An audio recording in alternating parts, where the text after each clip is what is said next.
தவிகவில் 4 சட்டமன்ற உறுப்பினர்களுக்கு புதிய பொறுப்புகளை வழங்கி முதலமைச்சர் ஜோசப் விஜய் உத்தரவிட்டுள்ளார்.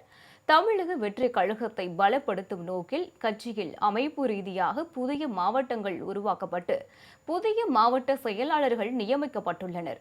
அதன்படி காஞ்சிபுரம் தெற்கு மாவட்ட செயலாளராக உத்திரமேரூர் சட்டமன்ற உறுப்பினர் முனிரத்தினம் நியமிக்கப்பட்டுள்ளார். திருநெல்வேலி தென்கிழக்கு மாவட்ட செயலாளராக நாங்குநேரி சட்டமன்ற உறுப்பினர் ரெட்டியார்பட்டி நாராயணன் நியமிக்கப்பட்டுள்ளார். திருநெல்வேலி மத்திய மாவட்ட செயலாளராக மரியை ஜான், திருநெல்வேலி வடக்கு மாவட்ட செயலாளராக எம்எல்ஏ ஆர்.எஸ். முருகன், திருவண்ணாமலை வடமேற்கு மாவட்ட செயலாளராக போலூர் சட்டமன்ற உறுப்பினர் அபிஷேக் ஆகியோரை நியமித்து முதலமைச்சர் உத்தரவிட்டுள்ளார். கட்சியில் புதிதாக இணைந்து வெற்றி பெற்ற சுமார் 20 சட்டமன்ற உறுப்பினர்கள் தங்களுக்கு மாவட்ட செயலாளர் பதவி வேண்டும் என்று கோரிக்கை விடுத்திருந்தனர். அதில் முதற்கட்டமாக 5 நபர்களுக்கு இந்த பொறுப்புகள் வழங்கப்பட்டுள்ளன.